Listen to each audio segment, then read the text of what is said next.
இப்ப இருக்க காலகட்டத்தில ஸ்லீப்ப எந்த அளவுக்கு கேர் ஃப்ரீயா கண்டுக்காம விடுறாங்கன்னு நினைக்கிறீங்க? 3 மணி வரைக்கும் ஏதாவது சும்மா பார்த்துட்டு இருந்துட்டு, நான் பேட்மேனு அப்படின்னு ஸ்டேட்டஸ்லாம் போடுறாங்க. அந்த மாரி வீராவேசம் பண்ணக்கூடிய அளவுக்கு ஸ்லீப்ப விளையாட்டா எடுத்துக்கலாமா? கண்டிப்பா கிடையாது. சர்க்காடியன் ரிதம்ங்கிறது அங்க தான் வி ஹேவ் டு அண்டர்ஸ்டாண்ட்.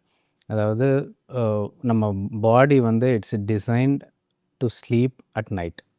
அந்த நேரத்தில சில வேலைகள் பண்ணணும், பண்ணக்கூடாது. நம்மளோட பாடியிலயும் அந்தந்த கெமிக்கல்ஸ் செக்ரீட் ஆகும். அந்தந்த கெமிக்கல்ஸ், ஹார்மோன்ஸ் வந்து அந்தந்த சிஸ்டம ஃபைன் டியூன் பண்ணும். இப்போ நம்ம சிஸ்டம்ல வந்து கம்ப்யூட்டர்ல ஐ மீன் 94, 98 அந்த சிஸ்டம்லலாம் பார்த்தீங்கன்னா, டீஃப்ராக்மென்டேஷன் இருக்கும். அதாவது அந்த இத போட்டு விட்டோம்னா, சிஸ்டம் ஃபைல்ஸ் எல்லாத்தையும் ரெகுலேட் பண்ணி தேவையில்லாததெல்லாம் ஆர்டர் பண்ணின்னு அத சிஸ்டம சரி பண்ற மாரி, நம்மளோட சிஸ்டமும் நைட்டு தூங்கையில எல்லாத்தையும் ரெகுலரைஸ் பண்ணும். ஸோ ஓ! அந்த ரெகுலரைசேஷனுக்கு நம்ம வந்து அந்தந்த நேரத்தில பண்ணலைன்னா, it gets affected.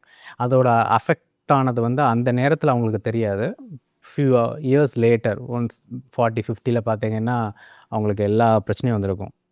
Sugar, BP, thyroid, endocrine problems எல்லாமே அவங்களுக்கு வந்திருக்கும்.